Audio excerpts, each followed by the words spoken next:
Samantala, rumisponde ang Land Transportation Office ng Ragay Enforcement Team upang maibsan ang matinding traffic sa kahabaan ng Andaya Highway mula sa Barangay Binahan Upper hanggang sa poblasyon. Sanhi ng trapiko ang mga hindi pantay na kalsada at kasalukuyang pagkukumpuni ng daan, kawalan ng mga disiplina ng ilang driver at nagkaka-counter flow.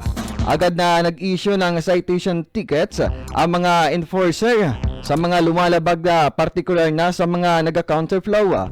Bukod dito, tumulong din ang mga otoridad sa mga motorista upang maayos ang daloy na trapiko na patuloy ang pagsisikap ng LTO Ragay upang tugunan ang sitwasyon at tiyakin na ang kaligtasan at kaayusan sa lugar.